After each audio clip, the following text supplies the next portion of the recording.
Natasha Wanjiku, Elizabeth and Washira ni returning process.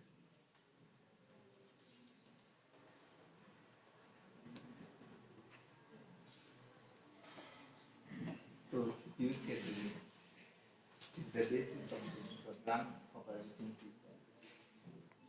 Also, the time we are accessing to different processes for utilization of the CPU. We have the CPU schedule. It selects a process from the processes in the memory that are ready to execute and allocates the processes to the CPU.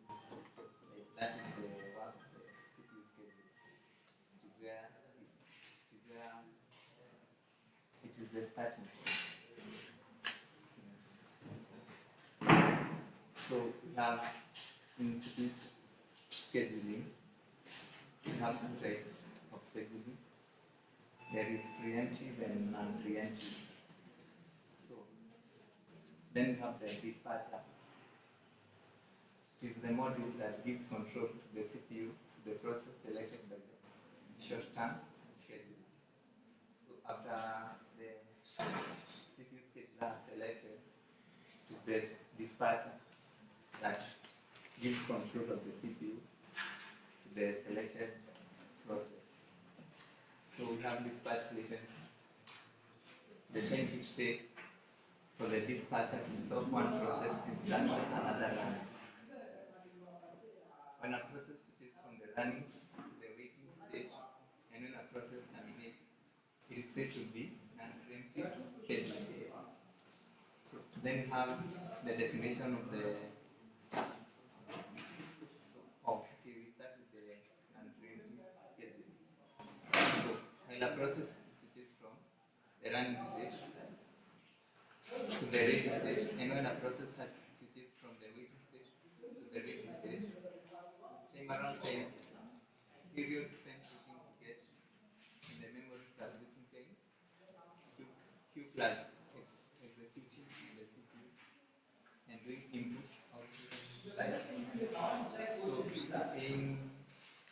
when a process switches from running to waiting stage, that is non-preemptive. And when a process terminates, it is non-preemptive. Maybe I can add in preemptive and non-preemptive scheduling, you will realize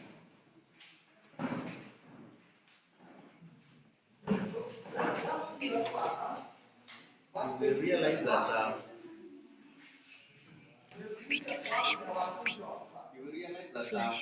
in terms of processes, there is a process that will start and it will not be, there will be no interrupt. What we mean that there will be no interrupt is that process has to complete so that another process gets the CPU. So we can refer to that as non-preemptive. Hairuhusu CPU iende kwa process ingine once imeanza. Sasa a process has started, lazima imalize until CPU is being released.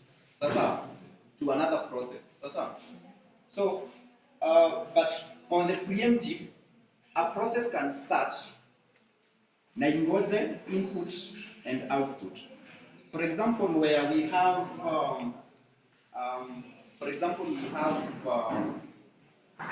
maybe a process, for example, a Word document, and we need to print. This process has started, and we need to print. Alafu, the operating system realizes that maybe on the Akuna maybe printer, or maybe on the printer there is an issue. It has to wait, and while it is waiting, another process might kick in and be dealt with. So that is the difference. That will be the difference between those two. One is preemptive, one is not. Moja lazima iruhusu imalize, ingine inaweza even switch. Are you clear? You can continue. So we have the turnaround time. So turnaround time, the period spent waiting to get in the memory, plus switching the queue, plus executing on the CPU and doing input output. So turnaround time also, it is the time that the process will take kutoka kuanza na kumaliza. Sasa, yes. Then we have different types of scheduling. So first one is fast come fast serve. The process that requests the CPU parts is allocated the CPU parts. So in fast come fast serve, the first process that requests the CPU parts. The implementation of fast come fast serve policy is usually managed with before fast in, fast out. When a process enters the ready queue, its PCB is linked on the tail of the queue. Fast come, fast service, and preemptive. So fast come, fast service, and preemptive, meaning it cannot be interrupted until it terminates. And the CPU is free. It is allocated to the process of the head of the queue. So the process that is in the head of the queue is the one that comes next. The one that was being processed terminates. Then on the test, when processes with the higher bus time arrive before those with smaller bus times, hence waiting for long time for longer processes to use the CPU. So that is where the processes that came fast need a longer time to be processed. So the processes with smaller bus has to wait for longer for the CPU. What we are trying to say is fast come, fast serve. Being non-preemptive, it is not a good algorithm for utilizing the CPU. For example, assuming somebody is printing 1,000 pages, and somebody else wants to scan using the same printer 2 pages. You see, you'll have to wait for 1,000 pages to be printed for you to scan. But if we had used another algorithm, most likely it would have given the priority of printing because it is a simple task. In fast come, fast serve, if the process might take even, let's say, minutes or hours, the one that came first has to be completed. That is why we are saying it's non-preemptive. We will see which is the best after we do the calculations for each algorithm. So, and maybe when we reach a point where we have to draw the Gantt chart, it will be more understandable. Otherwise, we can go to the next one. And we also say that when a process enters the ready queue, its PCB is linked on to the tail of the queue, as we had discussed. What is there in the PCB? What information does the PCB have? One, let's mention process ID. One, because it has to be recorded. Another one? Yes? Process state. Another one? Okay, then we continue. Remember, this information has to be kept. Then you have the shortest job path state. This means the process with the shortest time execution is the one which is allocated first. When the CPU is available, it is assigned the process that has the smallest next path.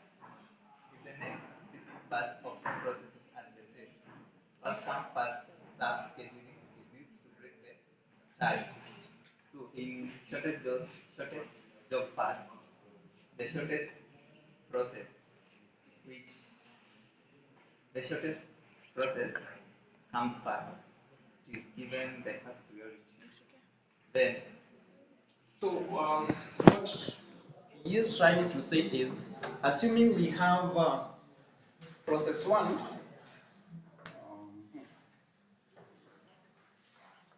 assuming we have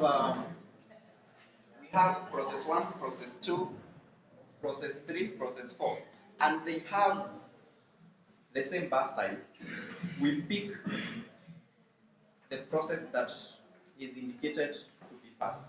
Are we clear? Even if it is, let's say, process 1, 2, 3, 4, 5, maybe 1 and 5 are sharing the same bus time, we take process 1, the way they are arranged. Are we clear?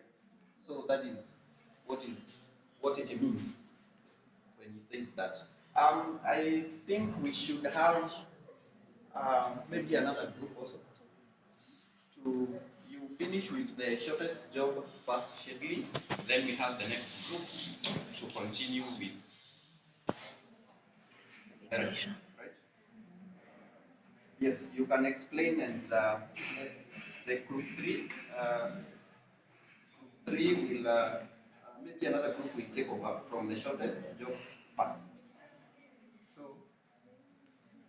the shortest job path, when they type, you have heard that the first come, first serve algorithm is used when they type, in case there are more than one. So, shortest job first is either preemptive or unpreemptive. That means at some situation it can be interrupted during processing. So, shortest job first is also referred to as short next CPU path algorithm because scheduling depends on the length of the next CPU burst for process rather than its total length. Then we have waiting time. Waiting time is calculated by total waiting time minus number of milliseconds processed minus arrival time. The problem with shortest job path scheduling, it is difficult in knowing the length of the next CPU burst request, and there is no way the length of the next CPU burst. So what the problem of shortest job fast scheduling, it is the real difficult is knowing the length of the next CPU request. There is no way to know the length of the next. So if the process keeps interrupting, sasa, if the process keeps interrupting, for example, let's assume we had a process with a bus time that maybe it is 25 milliseconds, right? Then assuming even the process was to print the 1,000 pages, then somebody keeps on scanning 2 pages, sitakuwa inachukua the shortest. So ile kubwa itaimaliziwa lini? There will be always an interrupt. Sasa we will see what is these interrupts and what is the effect, their effect, because kama zile kazi rahisi ndio zitakuwa zinashughulikiwa, kama zile ndogo ndio zitakuwa zinashughulikiwa, mwenye ako na kubwa atawahi shughulikiwa kweli? Ni kama kwenda hospitali, then let's say kuna ugonjwa kubwa na ndogo, si ndio? Wanasema mwenye ako na maybe kahoma, huyo ndiye tunashughulikia na yeye. Watu wa homa wakiendelea kukuja, kazi itaimalizika? No. So we have those, every algorithm has its own challenges, but they have to work together. So we have maybe we had the next flash. Can proceed.